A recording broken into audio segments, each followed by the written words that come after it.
नमस्कार। राजस्थान का नाम सुनते ही दिमाग में सबसे पहले क्या आता है? रेतीले धोरे, तपता हुआ रेगिस्तान, है ना? लेकिन आज के इस खास विश्लेषण में हम उस टिपिकल मरुस्थलीय छवि से एकदम बाहर निकलने वाले हैं।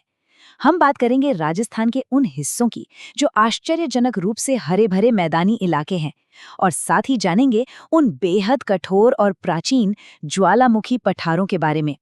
तो चलिए बिना किसी देरी के इस पूरी चर्चा को 5 मुख्य हिस्सों में बांटकर समझते हैं। पूर्वी मैदानों से शुरुआत करते हुए हम उनके वर्गीकरण को देखेंगे, फिर दक्षिण पूर्वी पठार, उनके दिलचस्प आकारों और अंत में राज्य के सबसे ऊंचे पठारों तक का सफर तय करेंगे। पहला हिस्सा है पूर्वी मैदान, और सच कहूं तो ये हिस्सा रेगिस्तान वाले मिथक को पूरी तरह से तोड़ देता है। यहाँ का नज़ारा बिल्कुल अलग, बेहद उपजाऊ और हरा भरा है। अब जरा इस बेहद नाटकीय आंकड़े पर ध्यान देते हैं। पूर्वी मैदान पूरे राज्य के सिर्फ 23% हिस्से में फैले हैं, लेकिन कमाल की बात यह है कि यहाँ राजस्थान की 39% आबादी बसती है। वहीं दूसरी तरफ पठारी क्षेत्र लगभग 7% इलाके में है, जहाँ सिर्फ 11% लोग रहते हैं। साफ है कि समतल जमीन और पानी ने हमेशा से इंसानी आबादी को अपनी तरफ ज्यादा खींचा है। इतनी घनी आबादी यूं ही नहीं बस गई। इसके पीछे का सबसे बड़ा कारण है एल्फिजॉल्स। दरअसल ये वो पोषक तत्वों से भरी जलोढ़ मिट्टी है जिसे सदियों से नदियां अपने साथ बहाकर लाती रही हैं। इसी जादुई मिट्टी ने पूर्वी मैदानों को एक ऐसा शानदार कृषि क्षेत्र बना दिया है जो सच में यहाँ के जीवन का मुख्य आधार है। और हाँ, इस उपजाऊ मिट्टी को प्रकृति का भरपूर साथ भी मिलता है। इस इलाके में औसतन 50 से 80 सेंटीमीटर तक की बारिश हो जाती है। इतनी अच्छी नमी की वजह से ही यहाँ गेहूं, चावल और सरसों जैसी फसलें लहलहाती हैं, एकदम किसी खाद्यान्न के कटोरे जैसी स्थिति। अब आते हैं दूसरे हिस्से पर, जो है इन मैदानों का वर्गीकरण। चलिए देखते हैं कि कैसे ये पूरा इलाका नदियों और उनकी घाटियों के एक बहुत ही जटिल लेकिन बेहद जरूरी नेटवर्क में बटा हुआ है।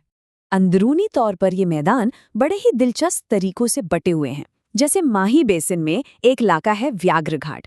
नाम से ये अंदाजा लग जाता है कि किसी समय यहाँ बघेरों या पैंथर की अच्छी खासी तादाद रही होगी।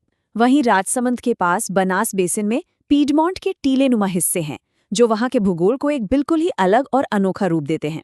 लेकिन जैसे ही चंबल बेसिन में थोड़ा नीचे की तरफ जाया जाता है, सब कुछ बदल जाता है। समतल मैदान अचानक से बीहड़ में तब्दील हो जाते हैं। चंबल नदी ने यहाँ मिट्टी को काटकर गहरी ऊबड़ खाबड़ खाइयां और कंदराएं बना दी हैं।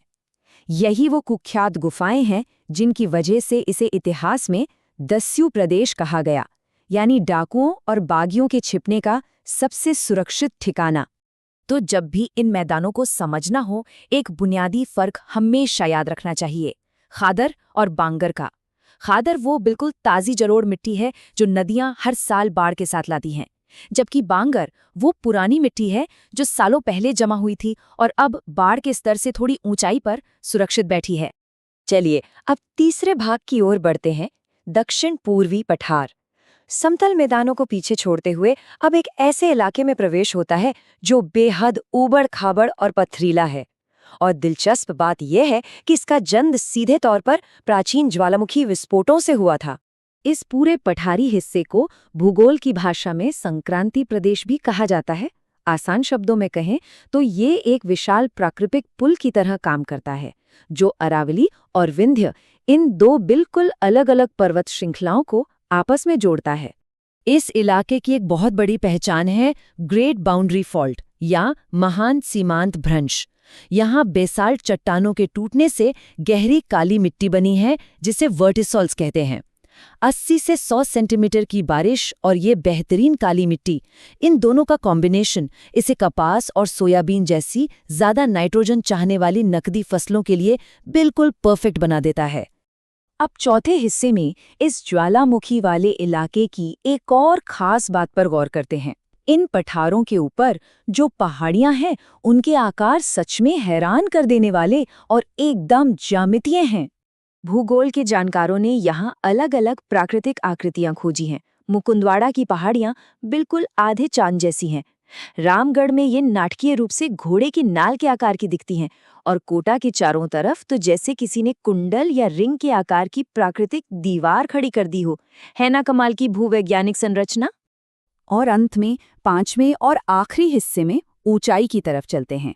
अब समय है राजस्थान के सबसे प्रमुख और ऊंचे पठारों की खासियतों को करीब से जानने का। ऊंचाई के इन आंकड़ों को देखें तो उड़िया का पठार 1360 मीटर के साथ सबसे ऊंचे पायदान पर है। यह इतना ऊंचा है कि इसका नाम ही उड़िया रख दिया गया, मानो ये सच में आसमान में उड़ रहा हो।